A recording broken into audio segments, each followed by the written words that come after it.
First of all, it's a great honor for me to be here, and thank you for inviting me to give this speech. And it's a double honor because I feel very grateful since I graduated from the same university, the same program like you.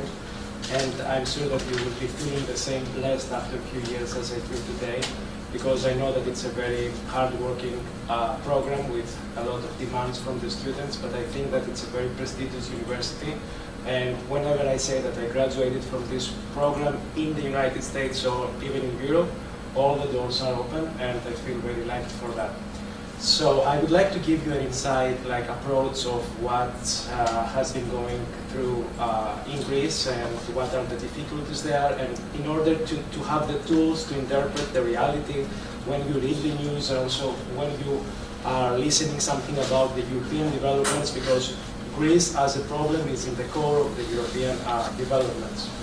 So I would like to start by saying that, as we know, since 2010, Greece has been going through a severe and unprecedented financial crisis. And over the past 6 years, the public and political dialogue inside the country has been taken up primarily by the question of whether or not the country has been going through all these difficulties because of the 3 sequential austerity packages that have been imposed by the European lenders, like the European Commission, the European Central Bank, and the International Monetary Fund, or it is because of the policies followed and implemented by all the previous governments in the country. The thing is that today, over the last 6 years, Greece has been driven deeper into recession with no hope of seeing any kind of exit from the crisis anytime soon. In addition, during these past 6 years, since the blast of the Greek economic crisis, the country has been practically bankrupted, which means that it doesn't have the money and the revenues and the resources to pay off its debts. And this is because these debts, first of all, were created at the same time when markets were lending money to Greece, although they were knowing that the country wouldn't be able to pay off these debts. And at the same time, they were knowing that given the small size of the Greek economy, given the country's productivity basis, the industrial sector, the country wouldn't be possible to pay off these debts. Also, we must not underestimate the one main reason that the Greek people became furious during the financially difficult years. This is because they know, and it is true, that most of this money, which was lent from and borrowed from the markets, were misused by corrupted politicians, corrupted political elites, corrupted governments, and which ran the country over the past 3 decades since the dictatorship, since the fall of dictatorship in 1974. So this corrupted political system, though, now, where the voting body of the winning party is awarded jobs in the public sector, is the one which led Greece into its current bankruptcy, and which is the same today, promising to implement those reforms needed for Greece to get out of the crisis. Apparently, the hope for that to happen is something like more than dismal. I would say that the financial crisis in Greece in 2010 unveils also the undergoing status quo under which the country was ruled. It is what I call the dictatorship of Greek elites in politics, in media, in the economy, that has kept the country, that has kept the power into their hands for many decades so far. Of course, as we know, this is not a phenomenon that has been occurred for the first time in the history of modern civilization, and definitely Greece is not the only country, the only example of how the few oligarchs were trying to manipulate the country in favor of their own interests. For those who are not familiar with the Greek reality, I will try to give an example. What has been happening until now is the function of a nasty, vicious circle within which the politicians, the media, and the wealthy people support each other in the scope of increasing their profits. Their profits, though, are not necessarily combined with the profits of the vast majority of the Greek population and the vast majority of the society, and these profits are being materialized into power in influencing the process of political decision-making, in manipulating the public opinion, and in doing business also without the financial risks nor the undesirable constraints of the state surveillance or the endless bureaucracy. So the role that these elites have played diachronically in Greece has been the reason why the country was led to bankruptcy today. The oxymoron is that these exact elites are vowing today to take the country out of its crisis. And the question is, can they succeed in doing this? Most of the Greeks don't think so, and probably not so many of the analysts monitoring the country's situation abroad either. Another mistake analysts make internationally in trying to approach the Greek situation is that they usually interpret the social unrest in the country as an opposition basically against the harsh sequential austerity packages that have been imposed. This is the only side of the truth, though. The whole truth is that Greeks are protesting against these hard austerity policies because while their wages and pensions are cut and decreasing constantly, they see these elites remain strong and protecting their profits. Their opposition is primarily against these elites' immorality to preserve their own special interest in profits, while people are forced to accept a wider loss in their incomes and give up their rights in the labor market. So these elites now in Greece are the fundamental constraint for the country to go forwards and for the Greek society to see a light of hope for real change.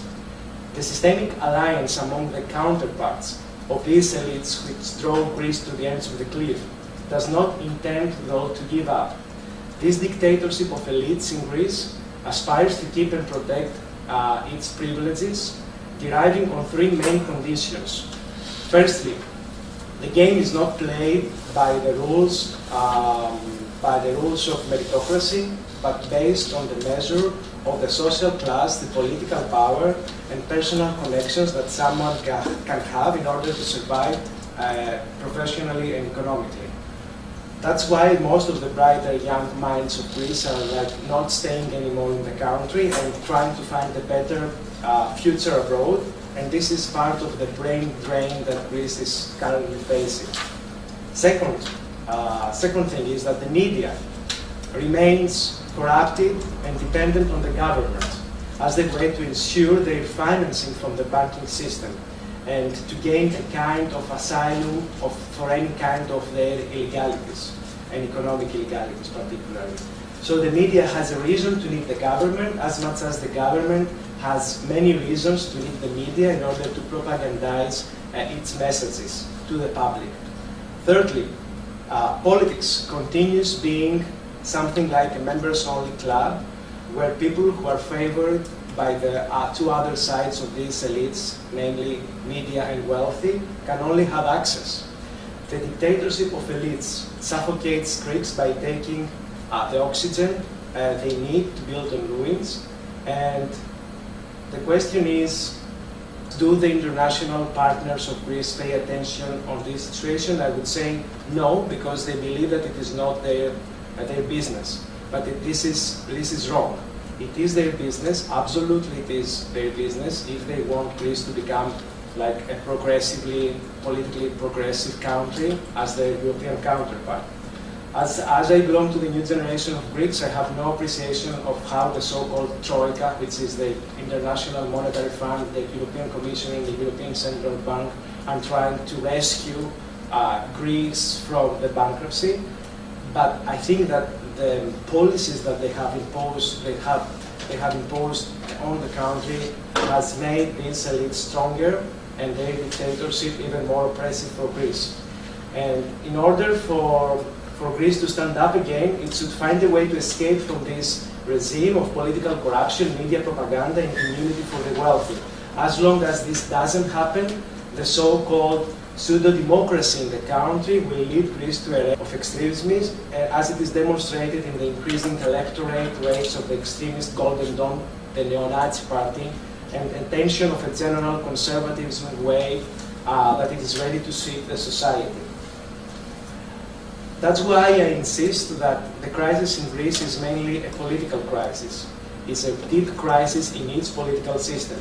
There is a great shortage of representation of society, which many times has to choose either among politicians and parties that manage the fortune of the country for many decades, leading to today's economic collapse and catastrophe, knowing that these figures and personnel, the political personnel and parties do not have the leadership actually to save the country.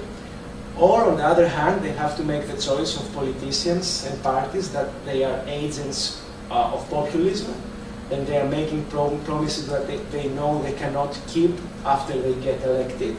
And the resulting effect is that the economic crisis feeds the political crisis, and that undermines the democracy itself, which does not work on the terms of a modern European democracy in the country. The government is never audited by anyone. Actually, the parliamentarian process, the process of trying to see and control and check what the government does and what are the decisions that it takes, is not working. The members of the parliament has no authority to control the government. The prime minister is completely powerful with no accountability to anybody.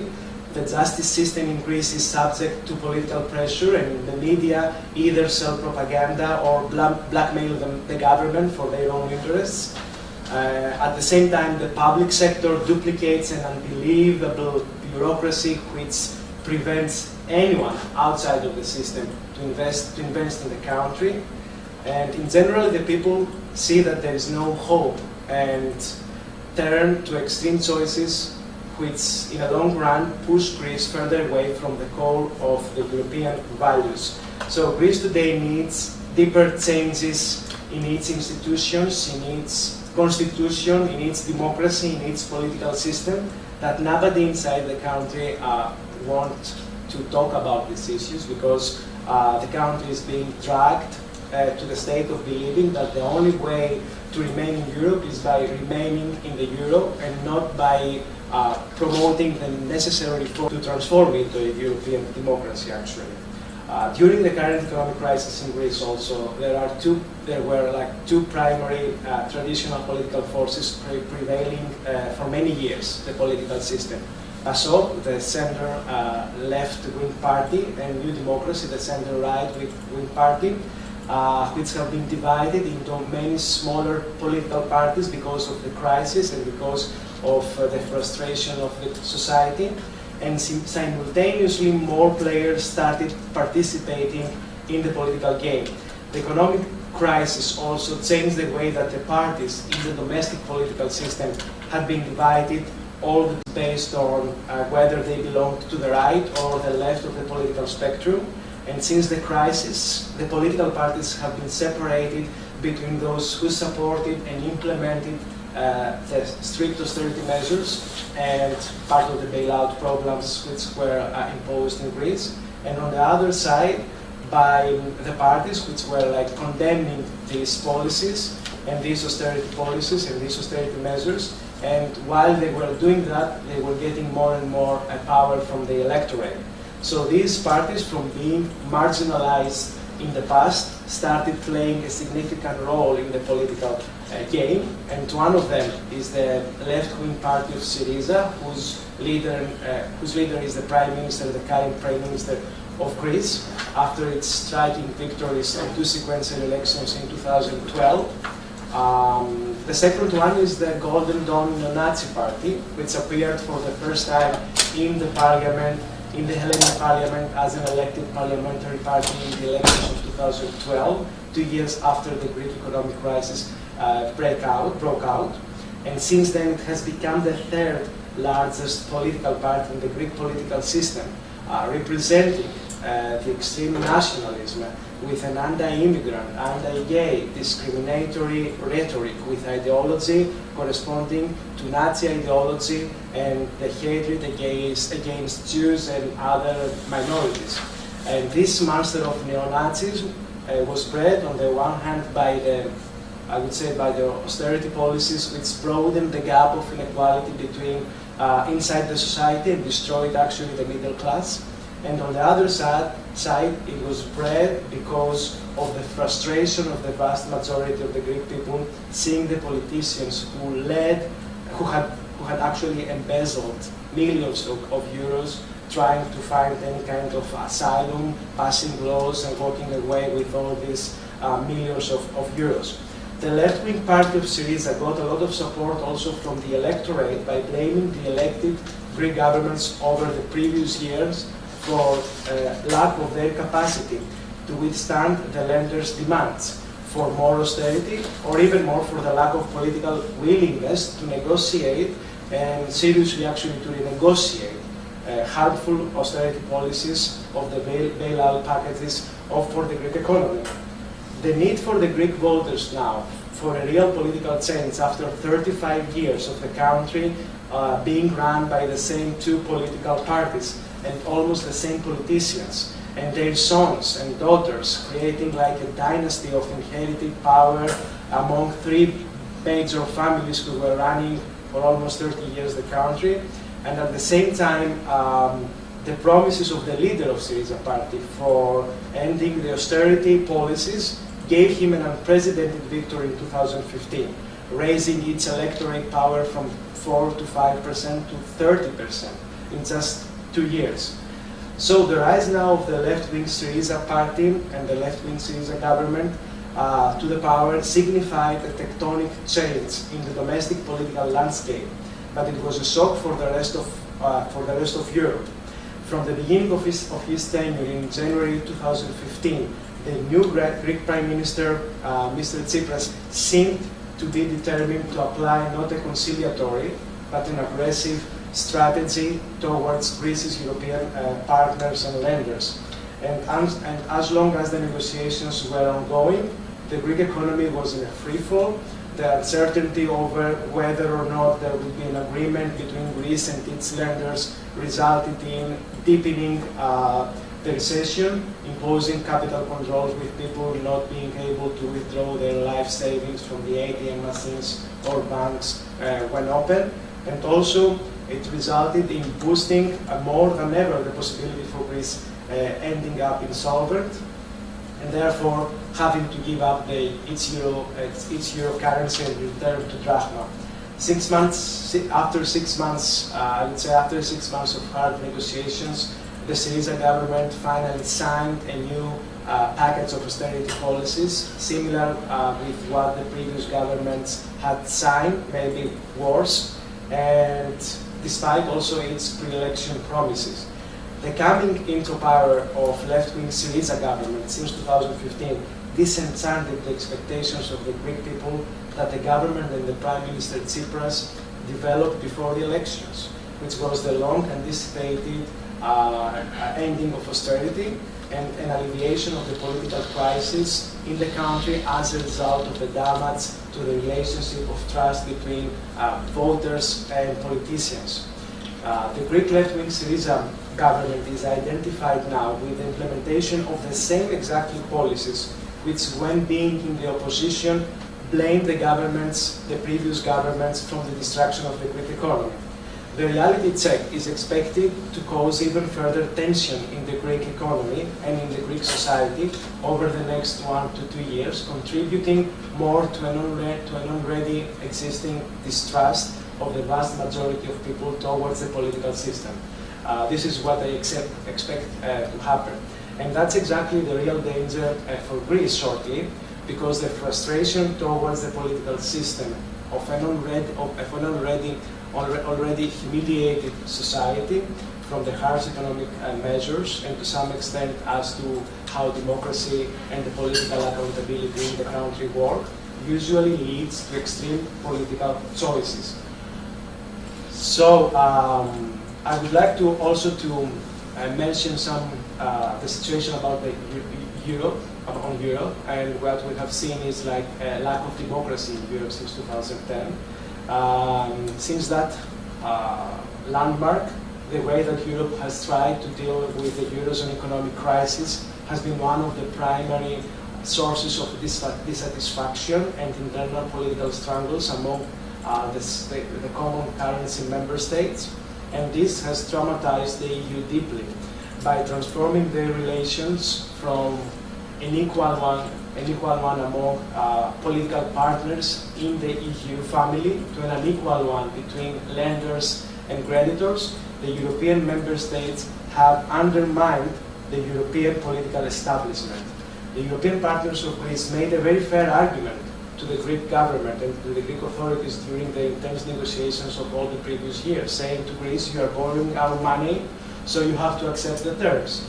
However, the other side of the argument reveals that the way that Europe works today, and it is a way which is not based so much on the fundamental principle of political equality among its member states, but based more on who has the power, and particularly the economic power.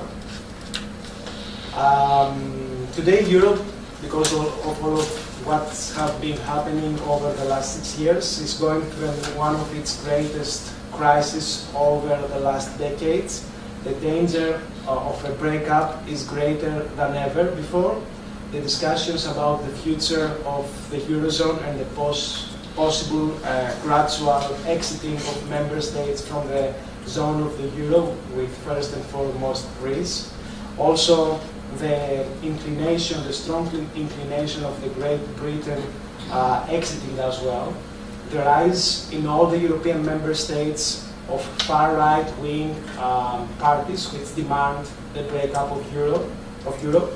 The immigrant crisis as well, which lead European countries to shut down their borders and indirectly repeal the Schengen Treaty, which is the basic law on which Europe was rooted. And also the nightmare of terrorism, which makes European countries to take extra security measures. All of the above threaten today the very foundations of Europe and even its existence in the next few years to come, and possibly sooner than certain analysts foresee. Today, the scenario of potential Brexit as well has been legitimized more than ever as a likelihood. Although the chances of Greece exiting the Eurozone have been developed over the years under wraps in some decision-making centers in Europe, that scenario had never been closer to becoming a reality than the summer of 2015, when Greece was literally headed for the edge of the cliff. The Brexit started off gaining ground as a reasonable way to resolve the long-standing problem, but at the same time, a considerable portion of the Greek population became compromised with the idea of the country turning to its national currency. I believe that a Brexit, an exit of Greece from the euro, is not a fiction anymore, but it will finally be an inevitable development for the Greek economy over the next 1 to 2 years. My view is grounded in the fact that the Eurozone itself have been changing over the past years, and nobody can claim that the Eurozone will have the same structure of the same member states as today in a few years from now. And most importantly, the Greek economy itself cannot endure any more economic policies which have been applied over the past 6 years but have been proved to fail by driving the economy in the country into a deeper recession, with unemployment rates, especially for the young people, being stuck in an incredibly high level of 35%. Greece has been member of the Eurozone since 2001, and its membership was granted, and we have to know about that, despite the complete unpreparedness of the Greek economy to compete with other economies in the same economic system like the Eurozone's one, where we have to take also into our account this parameter. The primary tools inside the Eurozone usually adopted for boosting exports and competitiveness were not available anymore. Having become a member of the Eurozone, Greece lost its ability to devalue its currency, which, alongside with the gradual decline of its exports and the fact that the Greek society started subconsciously believing in an easygoing life of artificial prosperity, led to the economic explosion almost 10 years later, in 2010. And so since 2010, when it was decided on that Greece would remain a member of the Eurozone, the country was experimented on with the so-called internal devaluation policy. This policy, I would say that it was an experiment which was practiced for the first time in a Eurozone member country as a substitute for its missing tool, meaning the devaluation of the country's currency.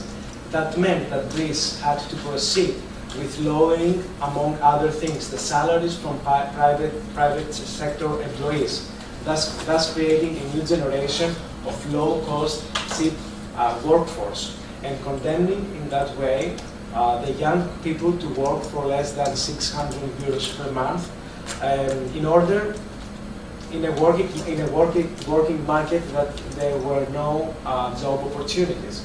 The main argument in support of that project implemented in Greece was that through the internal devaluation and through reducing the wages in the private sector, Greece would become a more attractive place for drawing foreign investments. And in a long term, that would help the country restore its competitiveness, its missing competitiveness. That was, of course, an assumption which over the last 6 years hasn't been confirmed. Even today, after Greece having signed 3 bailout austerity packages and programs and gotten billions of dollars from the International Monetary Fund and the European lenders, the country is still struggling to get back on its feet and show economic signs of growth while keeping its membership in the Eurozone. With having a huge debt burden on its shoulders, the country is not going to restore its competitiveness unless adopting its own devalued currency as the only way to draw investments and also to strengthen its touristic sector. If I were asked to express my personal view whether or not Greece will exit the euro and the Eurozone, I would say that I'm expecting this to happen in the next 1 to 2 years, maybe 3 years the latest. And I think it's an inevitable scenario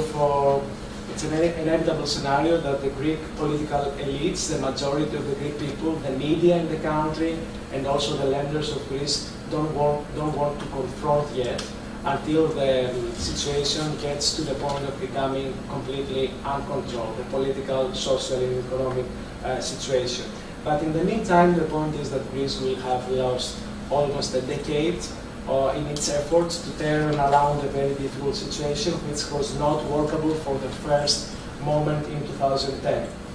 And concluding my presentation, I would like also to speak a little bit about the young Greek people in our age, in our generation in Greece.